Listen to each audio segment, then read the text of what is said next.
ہمارے یہاں نا بڑے ذکر ہوتے ہیں صبح سے شام تک. اب یہ دیکھنا ہے کہ سیاسی بات زیادہ ہوتی ہے یا مصطفیٰ کی بات زیادہ ہوتی ہے. اب ہم نے تھوڑی تفصیل کرنی ہے کہ ہم روزی روٹی کی بات زیادہ کرتے ہیں یا اپنے نبی کی بات زیادہ کرتے ہیں.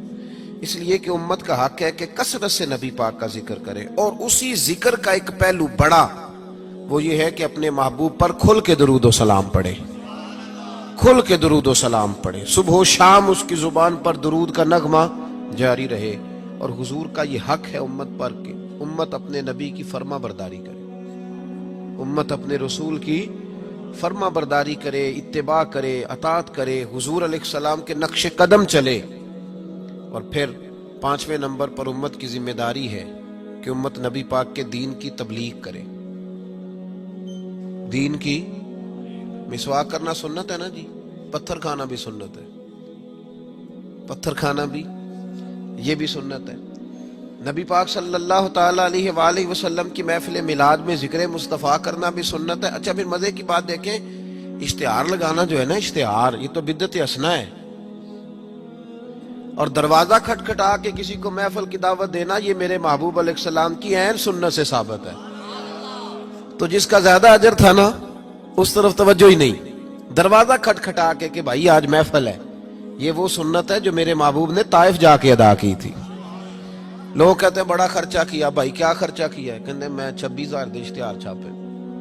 بھائی سب سے زیادہ ضروری کام، بہت سارے ایسے بد مذہب ہیں، ان کے بڑے بڑے ایسے مبلغ ہیں جن کا آپ نے کبھی اشتہار نہیں دیکھا ہوگا، مجمع ہزاروں میں، اس لیے کہ وہ ان کا ہر بندہ اشتہار بن جاتا ہے، ہر بندہ.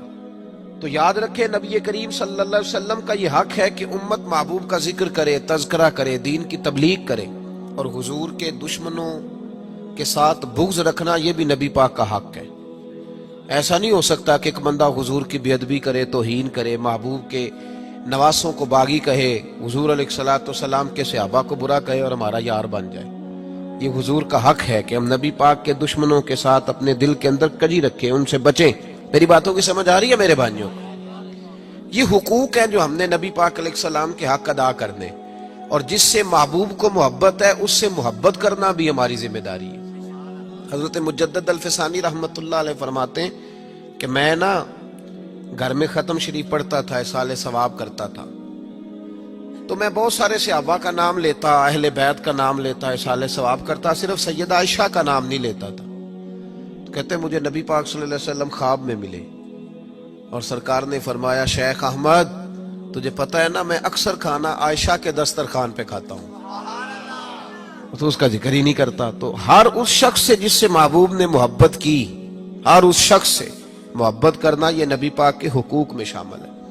سب سے پہلی بات یہ کہ امت محبوب پہ ایمان لائے. کس طرح ایمان لائے؟ کہ جو حضور کہہ دے امت سمجھ جائے کہ اسی میں میری بہتری ہے، امت مان جائے آنکھیں بند کر کے. غیر مشروط اطاعت ہے ہی صرف نبی پاک کی، اس میں کوئی شرط نہ لگائے، مانے اور دل سے مانے. یہ نہ کہے کہ یہ کیسے ہو سکتا ہے، مولوی صاحب آپ کہہ تو صحیح رہے پر دنیا بڑی دور چلی گئی ہے، وہ دنیا داری بھی کرنی پڑتی ہے. اس میں گنجائش تلاش نہ کرے.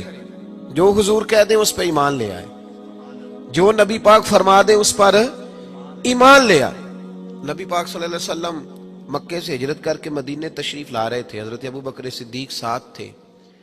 ابو جہل نے اعلان کیا کہ جو محبوب علیہ السلام کو معاذ اللہ گرفتار کرے گا 100 سرخ اونٹ ملیں گے. اور بھی بہت سارے لوگ آئے، سراقہ بن مالک بھی گھوڑا لے کے آئے. حضور تک پہنچ گئے. نبی پاک علیہ السلام کا اختیار زمینوں پہ بھی چلتا ہے، آسمانوں پہ بھی چلتا ہے. سرکار دو عالم صلی اللہ تعالی وسلم کو گرفتار کرنے لگے تو حضور نے زمین کو حکم دیا. زمین نے سراقہ بن مالک کے گھوڑے کی ٹانگیں پکڑ لی.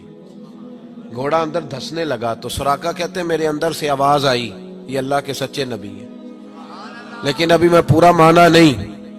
کہتے ہیں میں نے عرض کی کہ حضور مجھے معاف کر دیں، تو معاف کرنا تو میرے محبوب کا طریقہ ہے نا. کہتے ہیں معافی مانگی تو محبوب نے اسی وقت فرمایا جا تجھے معاف کیا. سراقہ کہتے ہیں میں نے پھر جرت کی، پھر بڑھنے لگا، پھر زمین نے میرے گھوڑے کو پکڑ لیا، ٹانگیں اندر دھسنے لگی. البدایہ ون نے آیا اٹھا کر کے دیکھیے محبوب پاک سید عالم صلی اللہ علیہ وسلم نے دوسری دفعہ جب زمین میں اس کا گھوڑا دھسنے لگا تو پھر عرض کرنے لگے حضور معاف کر دیں. فرمایا جا تجھے معاف کیا. सुराका कहते हैं आवाज अंदर से आई पर अभी मैं पूरा माना। आवाज तो हमारे अंदर से भी रोज आती है कि बदल जाना चाहिए, हमें दीन की तरफ आ जाना चाहिए, पर हम भी तजर्बे करते रहते हैं। अल्लाह माशाअल्लाह। कहते हैं 3 दफा ऐसा हुआ, 3 दफा नबी पाक ने माफ किया, फिर मेरे अंदर से आवाज आई कि ये अल्लाह के सच्चे रसूल हैं। जब तीसरी दफा माफ किया तो महबूब मुस्कुराने लगे। एक किसरा का बादशाह था, तवज्जो है मेरी बात पर, किसरा का एक बादशाह था तो हाथों में कंगन पहनता था, मोटे मोटे सोने के कंगन। वो जब बात करता ना तो कंगन हिलते, जिस तरह हमारे हुक्मरानों के बड़े लल्ले तो लल्ले नहीं। आपका एक ऐसा वजीर आजम गुजरा है जो दिल्ली से कपड़े खरीदता था और ऑस्ट्रेलिया से सिलवाया करता था। ये गरीब कौम के हुक्मरान है। चले खैर, उनकी मैं क्या बात करूं, अब तो पीरों की गाड़ी भी 1.5 करोड़ की आती है, उनकी मैं क्या बात करूं। अब तो लोगों को फकर का दर्स है, दुनिया को कहते हैं फकीर होते जाओ खुद अमीर होते जाते। अब तो यहाँ भी हाल बड़ा इल्ला माशाअल्लाह अजीब है। उस तरफ क्या जाऊं, यहाँ भी रोना बड़ा सख्त है। गरीब सादा तो रो रो के हो गया ताइब, काश इस पीरे मुगा को भी मिल जाती तौबा की तौफीक। और इकबाल ने कहा ये नजराना नहीं, ये सूद है पीराने हरम का, जो लगाया हुआ है टैक्स। आए हो तो क्या लेके आए हो, आमदाम बरसरे मतलब। वो किसरा का बादशाह जो था वो कंगन पहनता था, जब बात करता था तो बजते थे, तो मशहूर बड़े थे कि उसके कंगन है भाई। नबी पाक सल्लल्लाहु ताला अलैहि वसल्लम को जब सुराका आगे बढ़े ना गिरफ्तार करने, तो महबूब ने फरमाया तू मुझे पकड़ने आया है, एक वक्त आएगा किसरा का इलाका फतह होगा, उसके वो कंगन मेरे गुलाम उतार के लाएंगे। और सुराका मैं यहां खड़े होके सालों बाद का वो वाकया देख रहा हूं कि उसके कंगन तेरे हाथों में आएंगे। अब जरा जरा रुक के सोचिए, मक्के से निकले हैं, मदीने अभी पहुंचे नहीं, एक गांव पे भी मुसलमानों की हुकूमत नहीं, मेरे महबूब ने इतनी बड़ी बात कर दी, किसरा का इलाका फतह होगा। हजरत अबू बकर सिद्दीक मुस्कुराने लगे। आमर बिन फहीरा फरमाते मेरा सीना चौड़ा हो गया, भाई तुम्हें क्या हुआ। कहने लगे महबूब ने कह दिया है तो इंशाअल्लाह इलाका फतह हो के रहेगा। साडे नबी दी जुबान साडे वास्ते कुरान, हुजूर ने फरमा दिया लिहाजा होगा, यकीने कामल की दौलत। सुराका मुसलमान हो गए, जमाना गुजर गया, महबूब अलैहिस्सलाम ने विसाले ज़ाहिरी फरमाया, हजरत अबू बकर सिद्दीक का दौर आया, फिर हजरत उमर का जमाना आया।